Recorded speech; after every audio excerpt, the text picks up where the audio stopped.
Welcome to HAJIME, the Inside USA Judo interview series.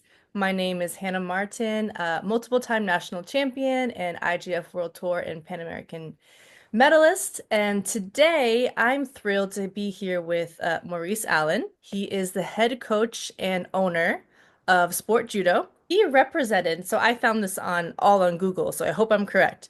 He represented the UK in freestyle wrestling at the 1976 Olympics, and you also won gold in the 1975 World Sambo Wrestling Championships. You're a multiple-time national champion in judo and wrestling, and you were just recently awarded a ninth Dan. So congratulations, Maurice. Thank you. Thank you for being here. Welcome. How are you doing today? How's everything? I'm fine, actually. I just got back from Scotland. Mm. I had a little team there, and what we started to do is trying to introduce them into my guys into more like competitive stuff, but not like going too far. And we went to Scotland, and it's quite accessible. You know, it's maybe a 6-hour journey to get to Scotland, and it's actually a good tournament. There's like about maybe 10 or 12 different nations go. Oh. It's very well run, and right now in Scotland, one of their visitors is Ono. Oh, yes, I knew this. He is doing like internship there or something like this. He's been there what for happened? a while. It started with your master. He came over, and then we started. And then it was Kosi Anui went there for a couple of years, and this was kind of instigated with my coach, Josh Kerr. He's a 10th Dan, and I'll tell you a little bit more about him later. But and then Ono came. And what's the one that won the 81 kilo in the Paris Olympics? Nagase? Nagase was there. Okay. And he was there recently. He was at a thing called The Gathering. They have a gathering and they get out the judo players together, and Ono was there and Nagase was there. Now, before that, when I was there last year, I go every year. Last January, Ibanuna was there, 3-time world champion, Olympic medalist, and his wife, Kana. So they were there. So it's like, I look at this wee tiny country of Scotland, right? And all these like elite players are there. It's fabulous, you know? Yeah. So I did Ichikomi's with him. You did Ichikomi's? Oh, no, it was good, you know? He was doing other work, but I was just like, it was great. And he's a very nice guy. Yeah. You know, and Taka is his little buddy there. He is permanent in Scotland. So they got a lot of good players. So it's a great introduction for my guys to go across here and be on the map with these elite players. I mean, didn't get much better than these guys, you know, and it was great. It was really lovely. And they're always very kind and very nice, you know, so I find it great, you know, so. I just got back. And it was funny because I only took 3 players this year. One of them was a beginner, and she had never been in a judo contest before, but she had come back from Korea, and she got her black belt there. So I put her in, and she did great. She never won anything, but she did great. And then my other young lady who was actually national champion, she went and she actually lost the first tournament, but it was the first tournament she's had in a year. She had a serious shoulder injury, and now she's recovered. And that was a good one to ease her back. And so then my other guy, Kosi, he's a 20-year-old guy, and I've known him since he was born, right? And he got beaten in the final by a penalty by Billy Cusack. Billy Cusack's son, Scott Cusack, who's British champion. So, but he fought very well. He beat the Irish guy who was winner of the European Open. And then he beat Do you know which European Open he won? Or which weight category? Is it 81 kilos? 81? No, he's 90. 90 kilos. Okay. 90 kilo. And then the other guy was British junior champion, who's basically the same age as Kosi. And these were tough guys. They were not. It was a tough match. I mean, them all. And then Scott beat him by a penalty in the finals.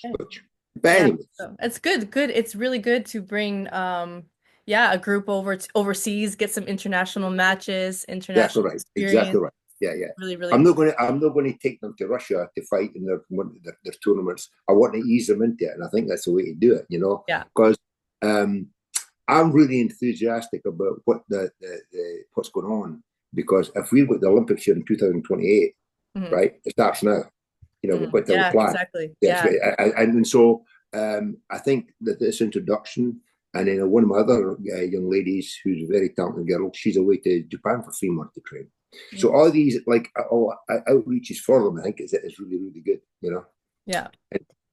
Anyways, I would like to talk about you a little bit. For of course we talk about, your coaching and everything like this, but so tell me about wrestling, sambo, and judo. So like, yeah, how did this come about? Where did you start? Judo first, sambo, wrestling. So when did your judo journey begin? I guess that's my question. A long time ago, a long time ago, and I was just like, I'll tell you the story. My coach, his name is Josh Kerr, he's a 10th Dan. He went to Japan like 50, 60 years ago, right? And at that time, you didn't go on the plane and get off the plane 12 hours later and you're there, right? He had to go by boat, by road, by sea. I think he maybe even swam part of the way, right? And it was like he was there. It took him 6 weeks to get there, and he never knew Japanese. Okay. Couldn't speak the language. Didn't know how to use chopsticks. I mean, the whole shooting match, right? But he went there and he came back 4.5 years later, and a very accomplished judo player, right? And he trained really, really hard. And I think he was one of the first Europeans ever to do the Naga Nakata, the Kodaka, I think. Oh. But he was very, very talented, right? So anyway, what happened is I was wrestling, and I was down in a place called Meadowbank, which was built, and that's where they held the Commonwealth Games, which is equivalent to the Pan Americans, basically, right? Excuse me. And then, so I'm in the room wrestling, and I wasn't a big talented wrestler or anything. I was in the room wrestling because I like to try it. And he came in, and I seen this guy coming in. And George isn't a big guy. He's like maybe, he says he's 5'8", but that's stretch a bit, maybe. But thick set and just like, and he had a white t-shirt on and the black shorts, and he was all suntanned. And I said, oh man, he looks really, I want to be like him, kind of thing, And he took me under his wing, and he said, do you want to come and work with me? And I said, yeah. So what he done is, in the middle of Edinburgh, he set up a club, right? And it was on 4 floors. And the top floor was the weights, and then all the way down to the main floor, which was the judo area. And then down the stairs, he had the sauna and the massage, and then he had a cold plunge pool, way ahead of his time. And during this time period, this is back before now, because cold plunge is like trending, So, oh, it's trendy. Well, I take a 5-minute cold shower every day, 5 minutes, and I didn't want to go outside, but I mean the cold plunge pool. And one day at the club, I said to my guys, I said, guys, I want you to start maybe thinking about taking a cold shower. And they're all looking at me like, and I said, well, basically, what are you going to do? I says, Kosi and I, that's my young guy, he's 20-year-old. I said, Kosi and I will have a cold plunge. So at my farm, I live in a farm. And so we've got the horse trough, put ice in it, got into the cold plunge, we videoed it and let all the class see it. So now they're taking cold showers. I don't know how often they're doing it, but anyway, I always tell them that. So that's that. I actually used to take like a 1 minute cold shower before competition, but not 5 minutes, but like 1 minute.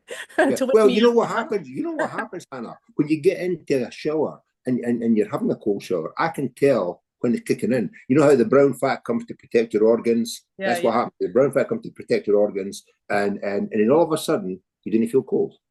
And so anybody that's listening to this, try it. You'll like it. And what you're doing, 1 minute at a time, is good. That's fine as well. Yeah, you gotta like build yourself. Like I remember when I first started, I did like, because I hate being cold. I did like 10 seconds, not 10 seconds, but I did like 20 seconds, like underneath the shower. But you know what? It's like better than coffee. It's like, you like it wakes you up. It gets you like your blood going. You get like you're awake. That's why I did it before competitions, to like be awake, especially like coming from USA to Europe, you're like jet lagged all the time. So like it was a great way to wake up. So I used to do this. I think it's great. Keep doing it. 1 minute. I gotta do this more. Well, you can do it. Yeah, you can do it. Anyway, so and then I met George, and then he said to me, you want to come and work with me? And then what he done is he actually showed me how to train, because he did train. And then in the club, he would take me aside, he'd do stuff with me, and he got me into circuit training, which I really believe is good. Because it doesn't make you the most strongest guy in the world, but gives you a lasting strength and a necessary strength. And it's not like lifting weights, it's about holding somebody down, or doing your throws. And it gives you that inner strength. And excuse me. And if somebody had have said to me when I was fighting, they say, right, instead of having a 5-minute match, we're going to have a 35-minute match. I'd say fine. Now, somebody might be better, they might be stronger, they might be more technical and better, but I was never going to be outlasted. So I always think with athletes, no being in shape isn't an excuse. That's on you. You have got to be trained, and you have got to be, if you're going to be in a competition, then be in it, but don't let lack of conditioning be an excuse ever. Yeah. So that's my thought on that. That's something you can totally control, is like your conditioning. Absolutely. And absolutely. Like this is like, there's a lot of things you can't control, but this, like I would say like your condition, your nutrition as well. But so condition, I always like, for me as an athlete too, I always like, if I can like outlast everyone, then that's exactly right. That's the way to win, because everyone people get tired, if you can be the last one standing, usually it's in your favor sometimes. So when I first came in, I was a wrestler. I wasn't yet a wrestler, any like big time wrestler. I was just in the wrestling room, and he said, I don't know, he just wanted to take me under his wing, and he did that. And then when we went to train in the club, it was right in the middle of Edinburgh, as I said. And it was great, and it was a great piece of real estate actually. And one of the guys that was working there was a sergeant major, and he was a phys ed guy. So he was teaching me about training, about the everything. And then what we used to do is when one of the things we did is at Holyrood Palace, where the royal family stay and residence when they're in Edinburgh, there's a pathway, and it's called the Salisbury Crags, and it's like this. It's 1 in 4 for about a mile and a half, and then we go around Hunter's Bog and come back. Okay. We used to do that every morning, 6 o'clock in the morning. And the only time we never ran in the morning was if it was really windy or it was hailstones.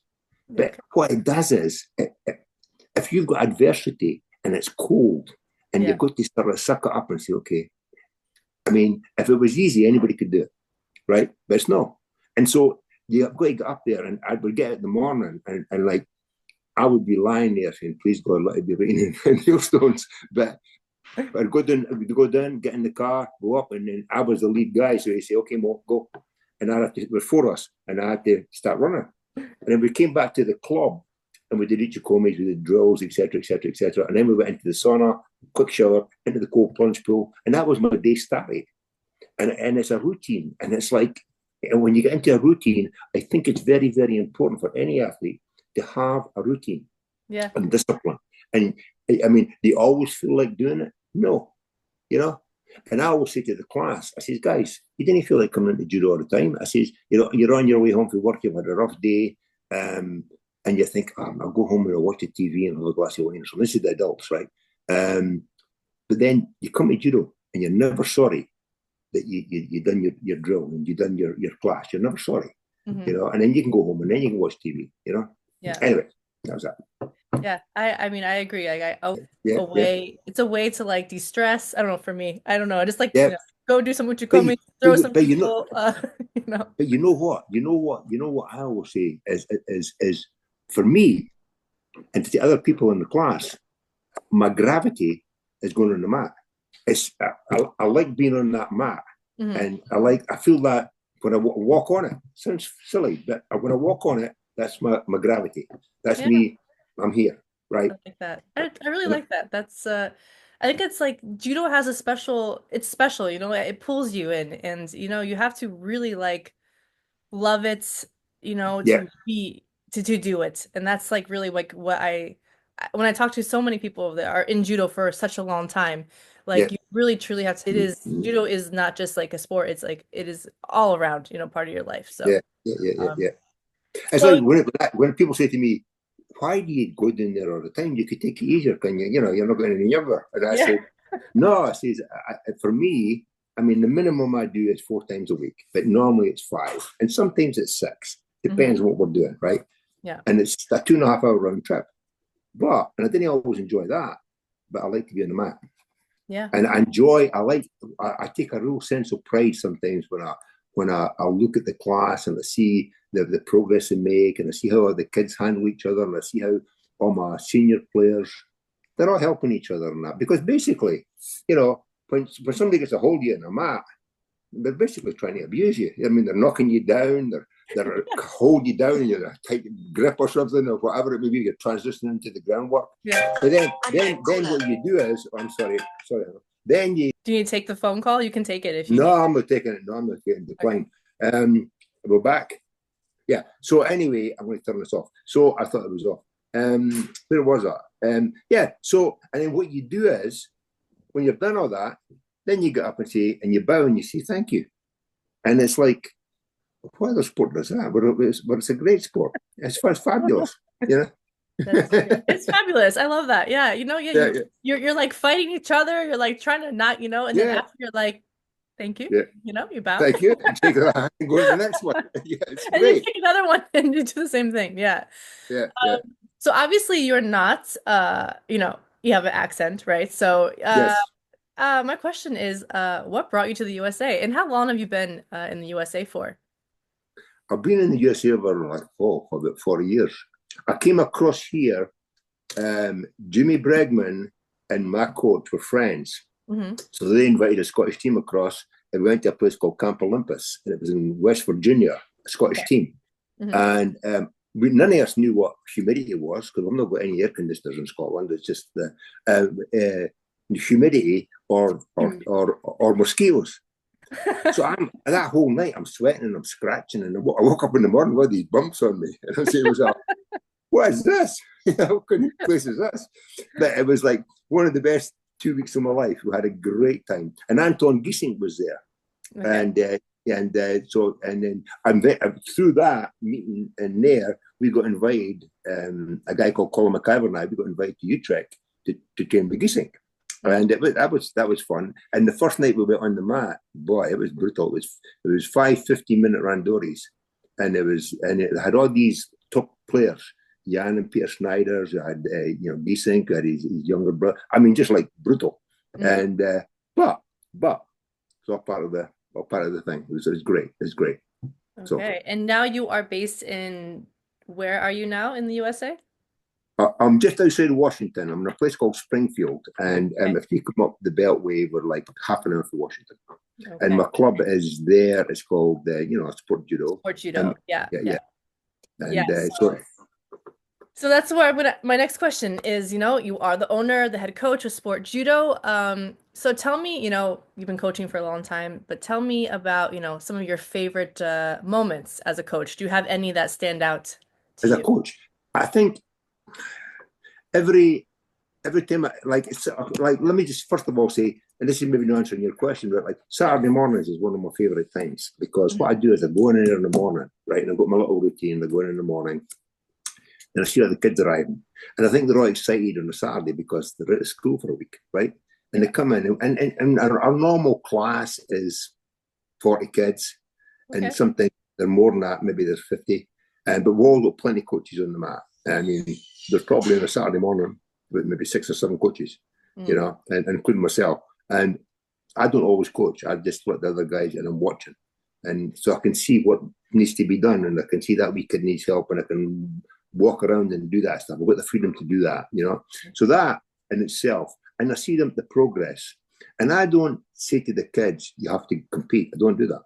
If they want to compete, then we encourage them, right? And we tell them, this is what you've got to do, etc., and give them a wee bit more individual attention, but not because they're more important, but because they're going to go into a tournament.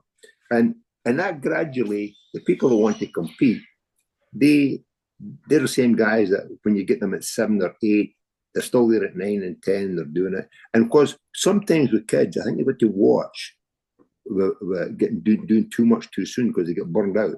Mm-hmm. And I've had some players, a couple of, and they were doing jiu-jitsu as well. And their dad had them doing it 7 or 8 times, 6 or 7 times a week, twice a day. And I said, look, stop. I said, because they're going to get burned out. No, they love it. They love it.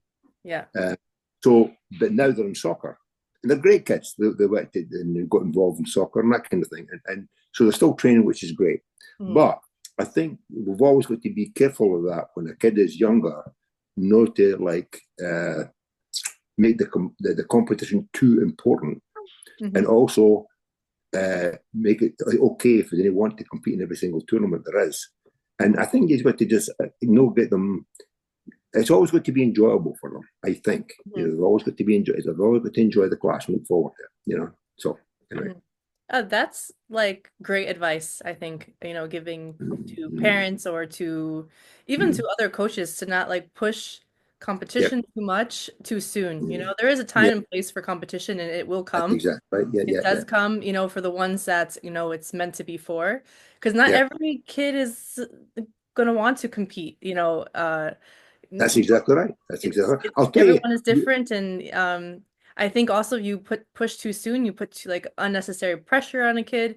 Yeah, you have to have pressure when you're competing. But, like when you're a kid, you're supposed to be having fun doing judo. Like if you're not having fun and it's all about competition, then like they're gonna stop before they're, even 15, 14, and then there's no junior or senior player and then nothing, Well, I've got like a lot of different players, right? One of my kids, he used to come in, and he was a wee chunky guy, and every time his dad left, he would cry and he was upset, like for the first week or two. And finally, I said, "Dad, why don't you just leave? I'll explain it to him, and you explain it to him. You're just going for an errand, and you'll be back." So we talked to him. So I said to him, "Come on, you're my helper today. Come with me." So I said, "You follow me, and you're my helper." And so he took it serious, right? So he was walking about, and then he got involved. And I said, "Why didn't you practice with?" 5 minutes later, 10 minutes later, I said, "Why didn't you practice with so and so? Because he needs a partner." "Okay, and I'll watch it." Then he was okay. And that was when he was 5. Recently, I wrote him a letter to get into NASA, and he got into NASA. And now this kid is taller. I'm 6 feet, and he's taller than me, and he's like 19. And we had a party recently when he was back before he went away, and he introduced me to his girlfriend. And so that's the kind of relationship. That's what I'm proud of. That's the relationship that I want with it. And all our kids, they all come back. They all come back and come in and say hello. And sometimes they'll come on the mat, and sometimes they don't. But most of them come on the mat, And so you have that relationship with people that are kids, but also you've got other people that come in the door, and they say to me, "I've never done judo. I've never done judo. I've always wanted to do it. I used to wrestle." Okay, and by that I'm old now. And I say, "What age are you?" "I'm 40. And I say, "You're still a kid." And so so anyway, so then they come in and I always say to everybody when they first come in, look, take your time. Nobody's judging you. You're doing nothing to prove. And if somebody's doing like 10 repetitions and you do 2 or 3, that's what to do. And then you build up to 4 or 5 or 6, and then just gradually build it up. It's not going to happen overnight. And progress isn't like a flagpole. It doesn't go straight up. It's like a Christmas tree. And then you're going to get banged out, banged. And then very, very gradually, the mistakes get less and less and less and less and less. And at the top, that's where you want to be. So it's more like a Christmas tree than a flagpole. And then your progress isn't going to go up like that either. Right? So it's going to be like you're going to go up, you're going to plateau, you're going to go up, you're going to plateau. And you're going to get through that plateau, and then you'll improve again. All of a sudden, things are working better.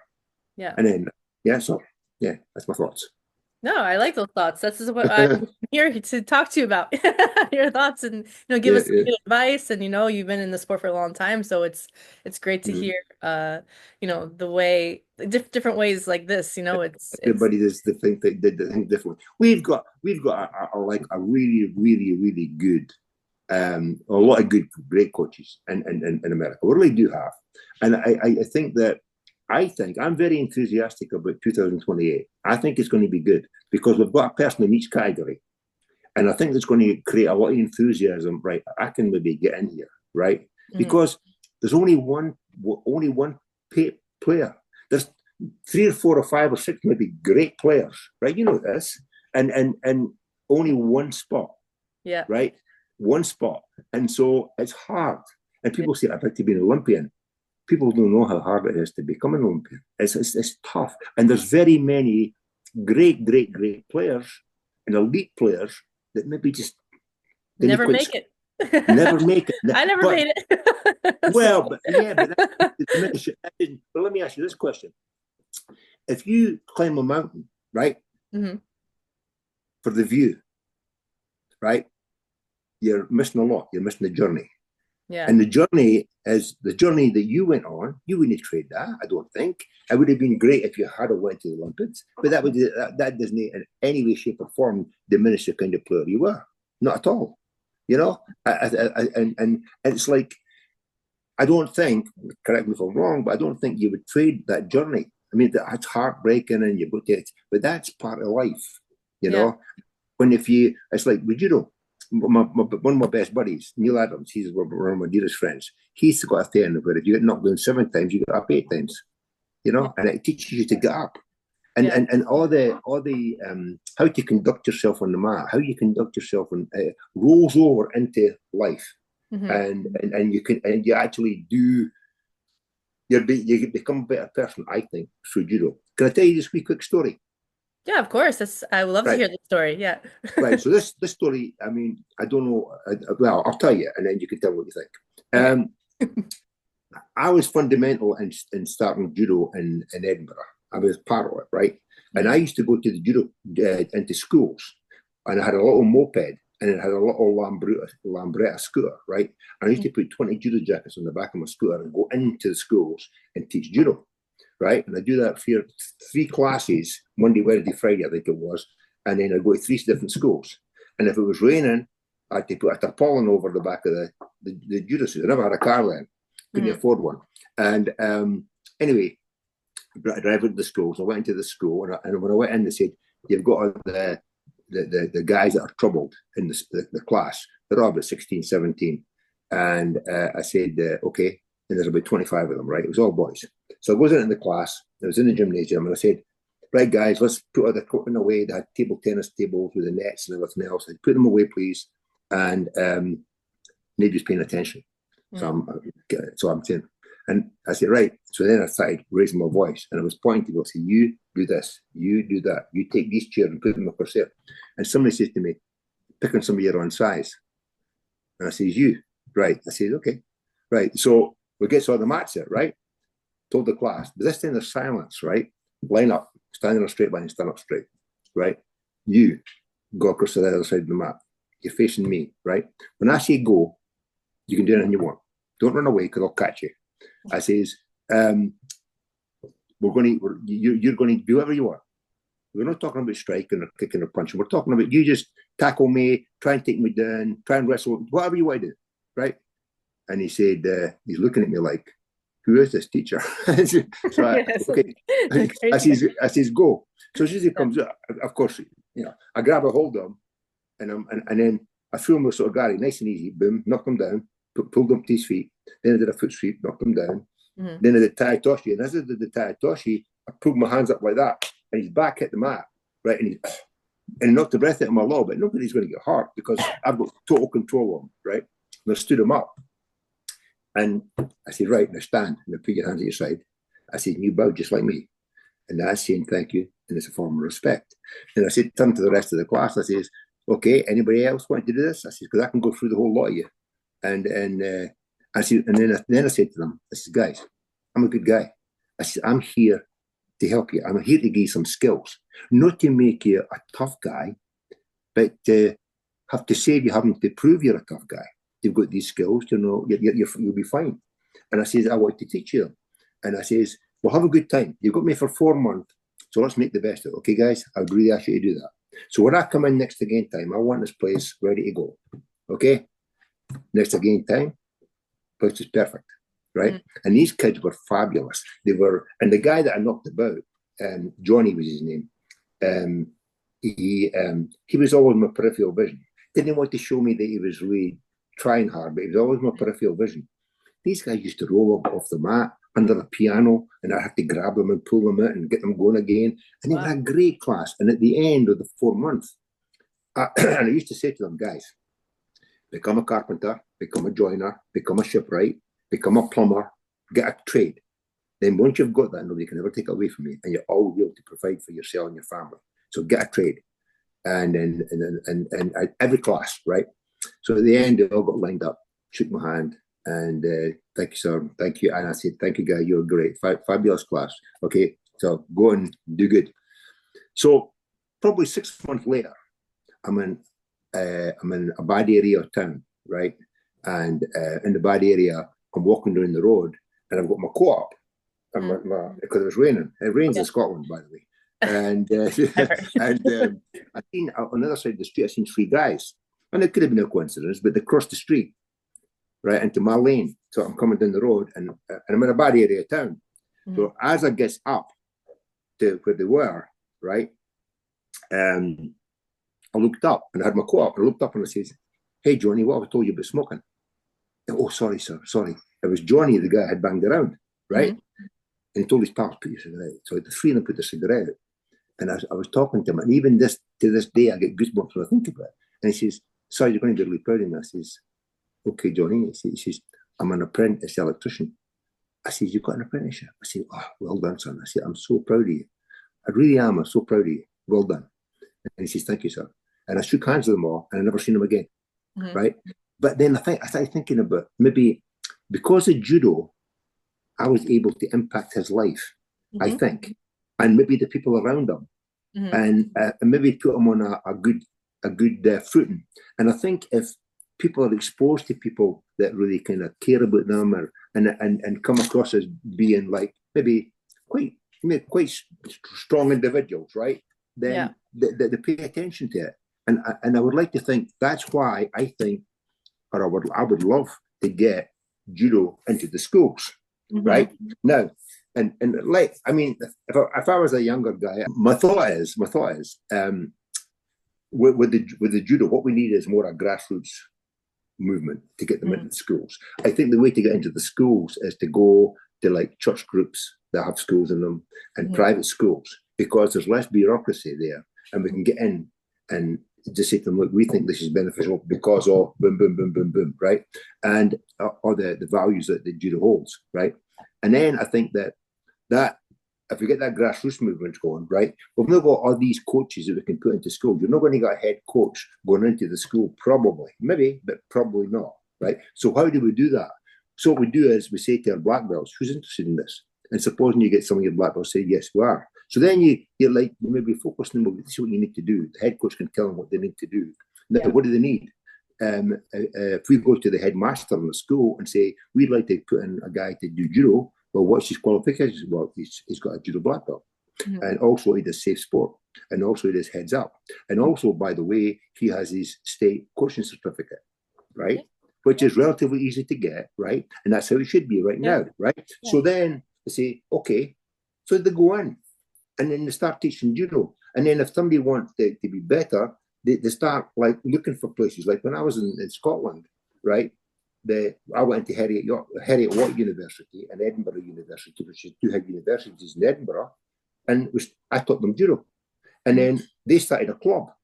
And from that club, they filtered out into regular clubs. And I think if we do that, and then we get maybe programs for like the intermediate coach, because the head coaches are always going to be there and they're going to be the head coaches. But the bottom line is we need a grassroots movement, and then we need this intermediate part where they can go and learn about the rules, and they can learn about all this other stuff and make themselves better, right? And then you've got the top guys are still there and are going to run the clubs. So I think this would be a really good start, like a boom, boom, boom. And if we do that, I mean, wrestling's in the schools. I mean, and why can we not do that? Why can we not do judo in the schools? Of course we can. Judo is a very, very special sport. I really do. I think everybody should do it. I think every kid should be exposed to judo. Yeah, we do. I agree. And, you know, I mean, there's other sports. We've got a lot of competition with all these other sports, but I think everybody should. This is for the parents. Put your kid in judo. Yeah. You know, you'll not regret it. You know, we had. I'll tell you this last quick story. For my child. We have every year. I've got Santa comes. Santa comes on a Harley, and he comes in. We've got a door that we slide up, and he comes in his Harley. Because I say to the kids, I think I can hear Santa coming. I can hear read the reindeer, and they'll look at me and hear boom, boom, boom. You hear the Harley go. And so this year we had a little baby horse, a miniature horse, Oh, dressed up as a reindeer, right? okay. And the lady brings it in, and then I say to Santa, Santa, you can't bring your Harley. I says because scared the horse. So, so they put the Harley aside, walked in. There's Santa. So we had just a great time with all the kids, and they're all like enthusiastic and just like having a great time. And when I look at that, that's what gives me a lot of just happiness. I just look at that and I see all these kids having a great time. Like on a Saturday morning when they come in, they're all excited to be in and see all their pals. I mean, after COVID, it was crazy when they'll come in and see each other. We're so happy to see each other, you know. But anyway, that was that. So, and you've got to keep it interesting for them. We've got to make them have a good time when they come to judo. And make it fun and make them want to come back. And I think it sounds like that's exactly what you're doing. And yeah, I like want to get my daughter in your club. Santa on a Harley, like come on. yeah. And I would love it if you were in my area because you'd be in the map, believe me. That would be so cool. I would love it. Like that's just like the coolest thing. I never experienced that like in a dojo before. So well, what happens is when they come in, they meet the horse, right? And Santa's there. And then Santa gives them an ornament and they put it on the tree.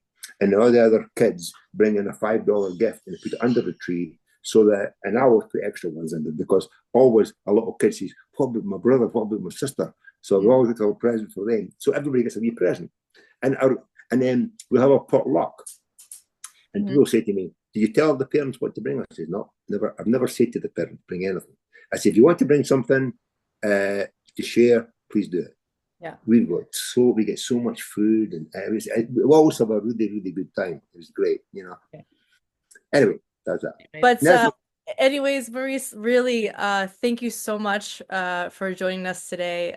Congratulations again on your 9th Dan promotion and sharing your stories and your journey and like all these little coaching advices and wisdom. It's really great. So it's really been an honor to have you on here, and I think the listeners will appreciate the stories and advice you give. So well, hope I didn't go on too much, but thank you very much, Hannah. It's very nice of you, very kind of you to interview me, and thank you very much. And I'm very, very honored to get my 9th done. It's my new lucky number. It used to be 7, but now it's 9. Now it's 9. That's great. Yeah, so congratulations again, and thank you so much.